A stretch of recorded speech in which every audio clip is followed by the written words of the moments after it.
The movie, inspired by true events, starts with our main protagonist, B, being rushed to the hospital after falling into a coma. The doctors examine her health while she's visited by her chaotic family.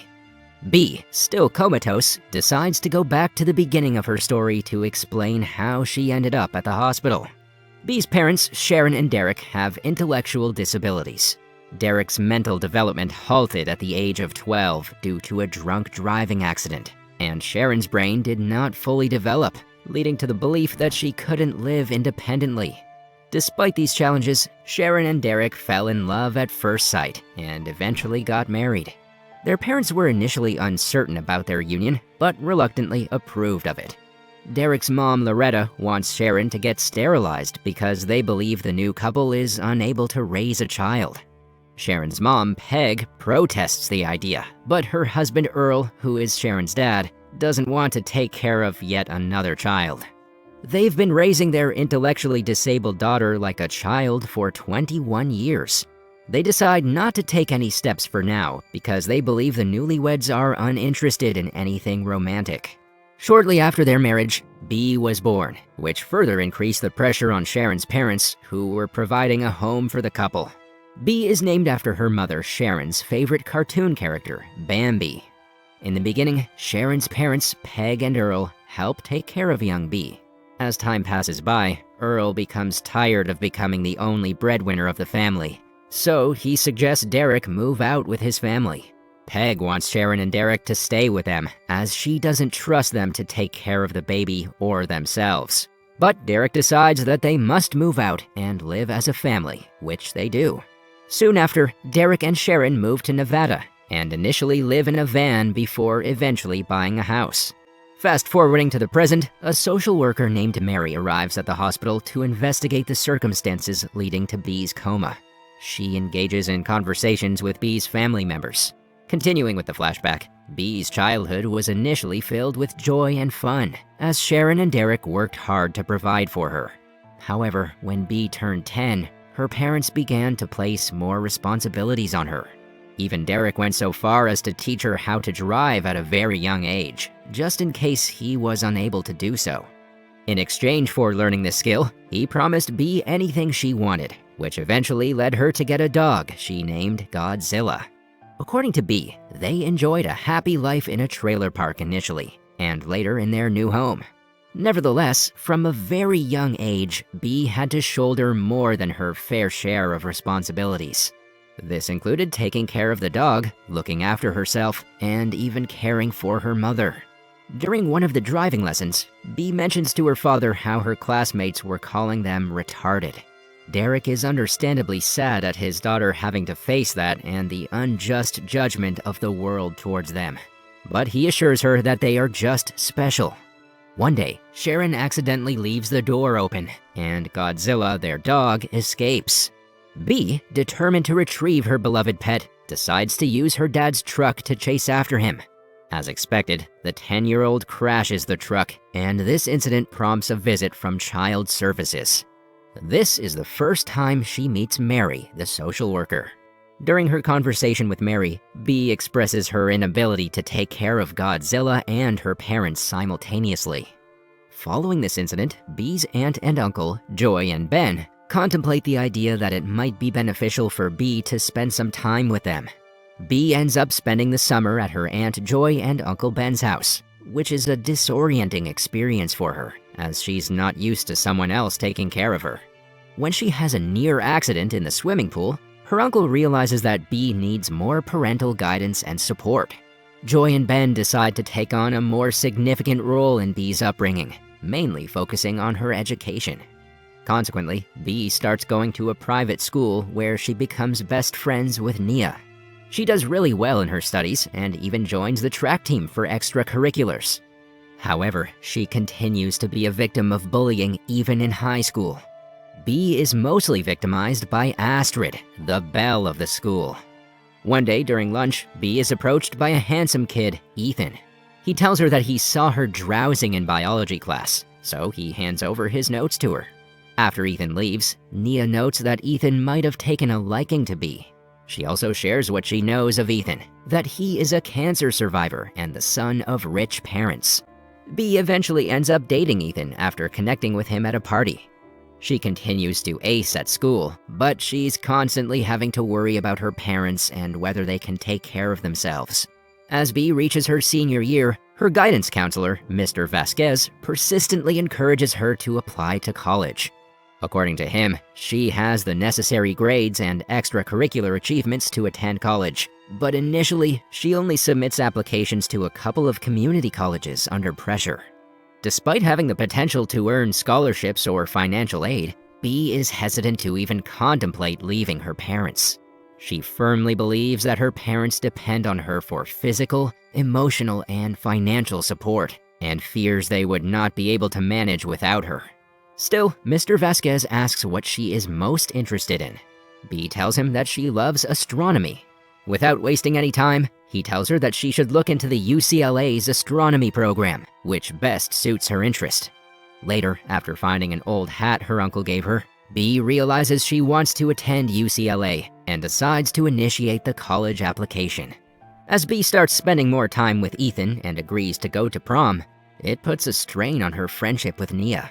But dating Ethan, who accepts her wholeheartedly, does make her realize that she need not listen to others who have not walked in her shoes. During one of her part-time cleaning duties at school, Astrid, like always, speaks very lowly of B. But our heroine finally slams the bully when she puts Astrid in her place for her condescending, classist remarks. As prom approaches, B starts spending most of her time outside of school working to support her family as well as buying a dress for prom. She begins by putting aside a small amount of money each paycheck so that she can fulfill her responsibilities as well as wishes, which also includes going to Disneyland.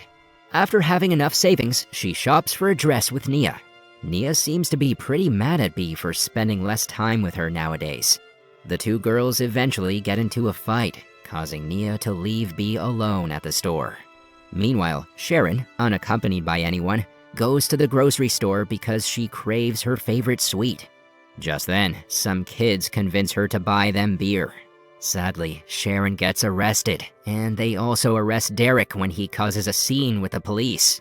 In the case of Derek, he's arrested for trying to talk to the police about his wife's supposed crime. B, still trying on her dress, gets a call from the police station. As a result of the incident, she has to bail out her parents with the money she saved. Returning home, she is furious at her parents because, according to her, real parents aren't supposed to waste their child's savings. Things get heated up when she learns that her father lost his job last month and stopped her mother from getting disability checks. Derek believes Sharon isn't disabled, but rather special. B is frustrated and finally breaks down. She reminds her father that her mom is retarded, and special is just a word people address her to make them feel less guilty about her condition. Derek ends up losing his patience and slaps B, who has pretty much built up resentment for her parents. As a result, the following day at school, B confides in Mr. Vasquez that she has decided not to attend a fancy college because she believes her parents cannot survive without her. After this conversation, she takes Ethan home and decides to skip classes. B shares her concerns with him, explaining that she feels responsible for taking care of her parents. Ethan notes that her parents managed just fine when she was a baby, and they would likely be fine if she went to college. He believes she's using them as a crutch to avoid facing the real world. B disagrees and even mentions that she might need to take care of him if his cancer were to return. Understandably, Ethan takes offense to this and breaks up with her. Despite her emotional turmoil, B manages to reconcile with her best friend. Nia was upset with B for deciding to go to prom after they made a pact not to. She goes to Nia's place and makes amends. B suggests they hang out together, but Nia now has a date to the prom. So B encourages her not to hold herself back just because B has canceled prom because Ethan broke up with her. B then helps Nia get ready for prom and then returns home. To cope with the challenges in her life, B decides to take control of what she can by selling tickets for the school's raffle, with hopes of winning a trip to Las Vegas so she can visit Disneyland. Feeling extremely lonely, she ends up drinking a bottle of whiskey before going out to sell the tickets. In her inebriated state, she goes out to sell the tickets, and Andy, a schoolmate's college-age brother, offers her a ride. She accepts, but things take a dark turn when Andy sexually assaults her. B becomes uncomfortable and wants to leave the car, but Damien, Andy's friend who is driving the van, has no issue with Andy's actions. He only stops when B attempts to jump out of the moving vehicle. Afterward, B tries to walk away, but Andy follows her and pleads with her to return to the car. He starts pulling her arm, and B throws up before slipping and falling, hitting her head on the ground. Seeing her unconscious, the boys panic and drop her off outside the hospital before rushing away. B eventually regains consciousness and expresses her love for her parents and the rest of her family. After the social worker Mary conducts her review, B asks her if her family is the craziest she's ever seen, to which Mary replies that they aren't. Later that night, Ethan visits B and apologizes, and they reconcile. B is eventually discharged from the hospital and slowly recovers during her final year of high school. She manages to graduate alongside Nia and the rest of her class. Despite her initial hesitation to apply to college due to her responsibilities, B decides to have an honest conversation with her father. Derek reassures her that, like any other parent, he wants her to move forward in life. This gives B the courage to apply to the college she desires and successfully gain admission. Even her grandparents, who had been grieving their children's conditions, decide to celebrate B's achievements. On graduation day, her entire family is present for the celebration. The movie ends with a heartwarming scene where B's parents drive her to college. Derek, now working as a Lyft driver, and Sharon proudly sing a song about B going to UCLA. Her mom wears a UCLA beanie and even shares the exciting news with a Lyft passenger. In the touching credits scene, the movie concludes with real family photos and an update that B is now in her 3rd year at UCLA.